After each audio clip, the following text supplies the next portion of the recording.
Shalom, selamat pagi. Kita bertemu kembali dalam renungan hari Kamis tanggal 6 Oktober 2022. Ketika beras gagal menjadi nasi, maka buatlah ia menjadi bubur yang enak dan sedap untuk disantap.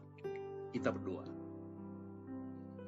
Segala kebaikan dan kasih Tuhan tetap membawa kami dalam sukacita, sebab Engkaulah Tuhan Allah yang senantiasa melindungi, memelihara, dan memperlengkapi kami.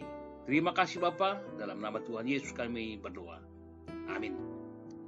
Firman Tuhan Mazmur 121 ayat 3. Ia tak akan membiarkan kakimu goyah, penjagamu tidak akan terlelap. Saudaraku, dalam nama Tuhan Yesus, dalam bukunya Pahit Manisnya Penyertaan Allah, John Piper menyajikan pemikirannya tentang penyertaan Allah. Hidup bukanlah sebuah garis lurus yang membawa kita dari satu berkat ke berkat lain hingga akhirnya kita sampai di surga. Hidup adalah sebuah jalan yang berliku dan penuh masalah. Dia sedang mengatur jalan hidup kita dan mengelola masalah-masalah yang ada dengan sesuatu maksud besar demi kebaikan kita dan demi kemuliaan Allah. Contohnya orang-orang Yahudi yang sedang menempuh perjalanan ke Yerusalem untuk mengikuti perayaan besar agama, punya kepastian karena mengetahui bahwa Tuhanlah yang menolong mereka menghadapi jalan yang penuh liku dan masalah. Dari manakah akan datang pertolonganku? Hal ini bukanlah merupakan ungkapan keraguan, melainkan Tuhanlah yang berkuasa penuh dan terus siaga yang akan terus menolong, menjaga, dan berjalan bersama umatnya. Maka jika kita benar, tidak perlu marah. Dan jika salah, maka harus minta maaf.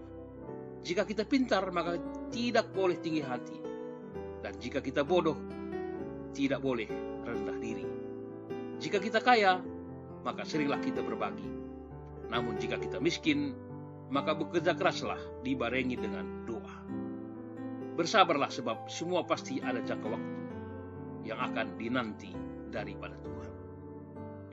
Saudaraku, perjalanan hidup ini penuh dengan liku-liku. Ada yang terjal curam, mendaki, dan kadang penuh dengan onak duri. Meski demikian, kita tidak boleh menyerah atau berhenti di tengah jalan sebelum tujuan akan tercapai. Untuk mencapai keberhasilan itu ada jalan yang harus ditempuh. Tentunya kita tidak boleh asal melangkah. Kita harus membuat pilihan yang benar serta melangkah di jalan yang benar pula.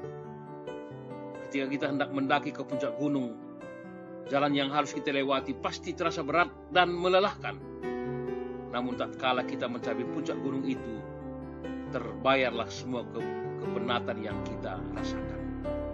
Kita dapat menikmati hamparan yang hijau dengan pemandangan dan indah dan luas dari atas.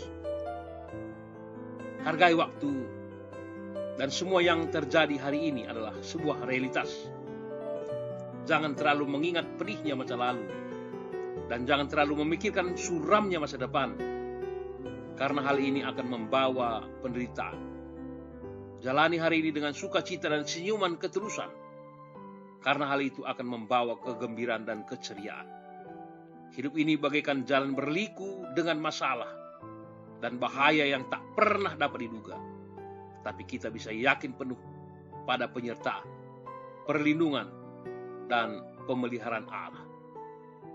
Masalah datang tanpa bisa kita duga, tapi penyertaan Allah itu selalu saja penuh dengan sebuah kepastian. Selamat berjalan di jalan Tuhan Yesus. Amin. Nyanyian rohani kita, Tuhan adalah gembalaku. Jua-jua salam sehat. Tuhan Yesus memberkati.